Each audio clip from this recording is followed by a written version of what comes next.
अगर मैंने पैसे लिए होंगे तो मैं तुझे क्यों बताऊं? तो मेरा नतीजा लगता है। मैंने पैसे लिए, बहुत अच्छे खासे लिए, फिल्म बनी, बहुत अच्छे खासे बजट में बनी, बहुत मजा आया। आज खुशी का दिन है, तूने अपने रेट डालना तुझे। हाउसफुल 5 के ट्रेलर लॉन्च इवेंट में रिपोर्टर ने फीस पर पूछा सवाल तो भड़क उठे अक्षय कुमार। बोले तू इनकम टैक्स ऑफिसर है क्या? 15 दिन की शूटिंग के लिए ऑफर हुए थे 20 करोड़ रुपए। नाना पाटेकर ने ठुकराई एसएस राजमौली की फिल्म। अपने फैसले पर टिके रहना मुझे सुकून देता है, स्पिरिट कंट्रोवर्सी के बीच बोली दीपिका पादुकोण। पाकिस्तान के लिए जासूसी कर रहे सीआरपीएफ जवान के खाते में हर महीने आती थी रकम, पूछताछ में कबूला जुर्म। मराठी एक्ट्रेस प्राची पिसट को सीनियर एक्टर ने भेजे वल्गर मैसेजेस, दुनिया के सामने खोलकर रख दी पोल पट्टी, खुद दिखाए सबूत। नमस्कार दर्शकों, आप देखना शुरू कर चुके हैं top 5 controversies of the day. खबरों में आज बहुत कुछ इंटरेस्टिंग है, चलिए इन खबरों को अब विस्तार से समझते हैं। सबसे पहले बात करेंगे अक्षय कुमार की, यानी अक्षय कुमार जो दिन भर सुर्खियों में छाए रहे हेरा फेरी के लिए, हाउसफुल 5 के प्रोमो के लिए, लेकिन अब उनका एक ऐसा इंटरव्यू का हिस्सा है जो काफ़ी वायरल हो रहा है। और ये इंटरव्यू हुआ उनका हाउसफुल 5 के ट्रेलर लॉन्च इवेंट में, जब एक पत्रकार ने अक्षय कुमार से इस फिल्म के लिए ली गई उनकी फीस जानने की कोशिश की, जिसका जवाब अक्षय ने अपने ही अंदाज में दिया। दरअसल ट्रेलर लॉन्च के बाद फिल्म निर्माताओं ने एक पत्रकार के साथ एक बातचीत रखी थी जिसमें पत्रकार सवाल पूछ रहे थे। तो एक पत्रकार ने अक्षय कुमार से पूछ लिया कि भाई आपने कितने पैसे लिए हैं इस फिल्म के लिए? तो अक्षय ने कहा कि मैंने पैसे लिए होंगे तो तुम्हें क्यों बताऊंगा, तुम क्या मेरे भतीजे लगते हो? अक्षय इतना कहकर भी नहीं रुके, उन्होंने आगे कहा कि मैंने बहुत अच्छी खासी रकम ली है और फिल्म भी बहुत अच्छे बजट में बनी है। आज खुशी का दिन है, तुमको रेट डालनी है क्या? छोड़ो ना। अगर मैंने पैसे लिए होंगे तो मैं तुझे क्यों बताऊं? तो मेरा नतीजा लगता है। मैंने पैसे लिए, बहुत अच्छे खासे लिए, फिल्म बनी, बहुत अच्छे खासे बजट में बनी, बहुत मजा आया। आज खुशी का दिन है, तूने अपने रेट डालना तुझे। आपको बता दें कि हाउसफुल 5 को लगभग 350 करोड़ रुपए के बड़े बजट में बनाया गया है। इस फिल्म में स्टार्स की पूरी फौज मौजूद है। फिल्म में अक्षय कुमार, रितेश देशमुख, अभिषेक बच्चन, श्रेयस तलपड़े, जैकी श्रॉफ, डिनो मोरिया, संजय दत्त, नाना पाटेकर, फरदीन खान, जैकलीन फर्नांडिस, नरगिस फाखरी, सोनम बाजवा, सौंदर्या शर्मा, चित्रांगदा सिंह, चंकी पांडे और जॉनी लीवर समेत करीब 20 चेहरे इसमें शामिल हैं। अब अगली खबर की तरफ बढ़ते हैं। खबर है कि नाना पाटेकर ने एसएस राजमौली की फिल्म को करने से इनकार कर दिया है। एसएस राजमौली इस वक्त सबसे बड़ी फिल्म SSMB 29 पर काम कर रहे हैं। इस फिल्म का बजट करीब 1000 करोड़ रुपए से भी ज़्यादा का बताया जा रहा है। वैसे तो फिल्म का ऑफिशियल ऐलान अभी तक नहीं हुआ है। इस बीच खबरें आई हैं कि फिल्म के लिए नाना पाटेकर को भी एक रोल ऑफर किया गया था, लेकिन नाना पाटेकर ने इस फिल्म को रिजेक्ट कर दिया। अब हर कोई नाना पाटेकर के इस इतने बड़े फैसले की वजह जानना चाहता है कि इतनी बड़ी फिल्म उन्होंने आखिर क्यों मना कर दी। तो रिपोर्ट से पता लगा है कि नाना पाटेकर को खुद जाकर राजमौली ने ये फिल्म ऑफर की थी। वो हैदराबाद से पुणे आए थे नाना के फार्म हाउस में उनसे मिलने। उन्होंने नाना पाटेकर को स्क्रिप्ट सुनाई और ख़बरों की माने तो नाना को महेश बाबू के पिता का रोल ऑफर किया गया था, जो कि फिल्म के लीड एक्टर हैं। दोनों के बीच मुलाकात के दौरान कुछ नए और एक्साइटिंग आइडियाज़ पर भी चर्चा हुई, लेकिन फिर नाना पाटेकर ने इस फिल्म के लिए मना कर दिया।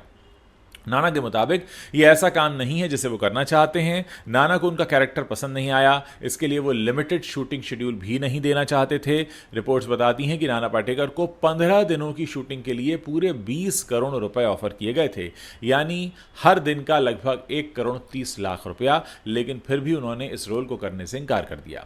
दरअसल वो क्रिएटिव सेटिस्फैक्शन वाला रास्ता चुनना चाहते हैं। हालांकि उन्होंने ये भी क्लियर किया कि अगर उन्हें राजमौली के डायरेक्शन में कोई दूसरा रोल मिलता है तो वो काम करने के लिए तैयार हैं। इसके अलावा यह भी सुनने में आया है कि फिल्म में हॉलीवुड स्टार्स भी दिखने वाले हैं। महेश बाबू स्टारर SSMB 29 में खुद प्रियंका चोपड़ा भी एक अहम रोल में दिखने वाली हैं।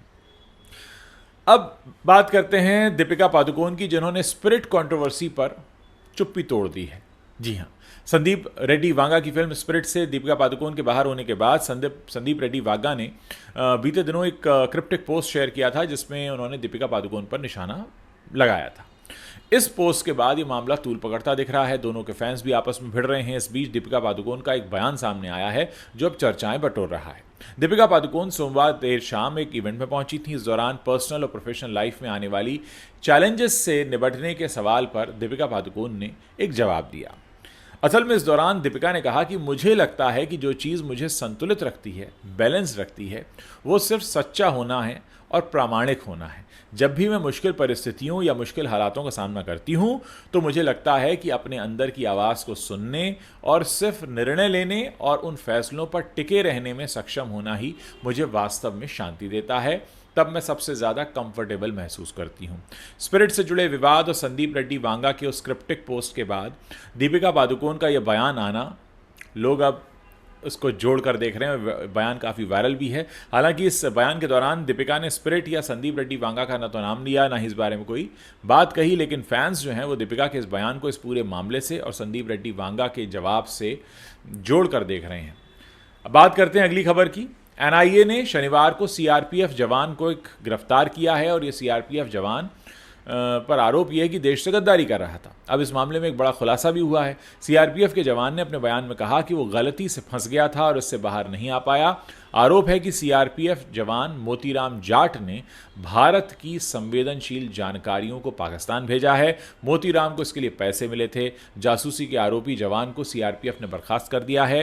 द हिंदू की खबर बताती है कि एनआईए के अधिकारियों ने सीआरपीएफ जवान से पूछताछ की है। एक अधिकारी ने मोतीराम से हुई पूछताछ पर कहा कि उसके फ़ोन से पाकिस्तानी हैंडलर्स की पूरी चैट मिली है। उसने चैट को डिलीट नहीं किया है।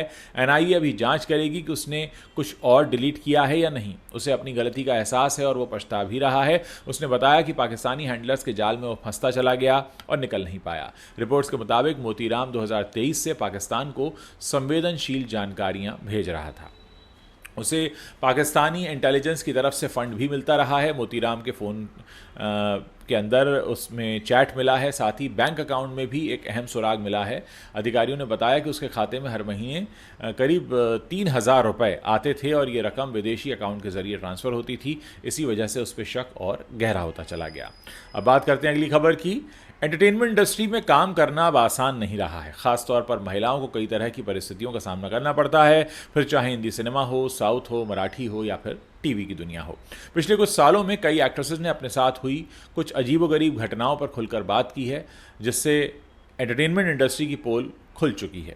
इसी कड़ी में अब एक मराठी एक्ट्रेस ने मराठी सिनेमा के सीनियर एक्टर द्वारा खुद को भेजे गए अभद्र मैसेजेस शेयर करते हुए इस एक्टर की दुनिया के सामने पोल खोल दी है। मराठी एक्ट्रेस हैं प्राची पिसाट।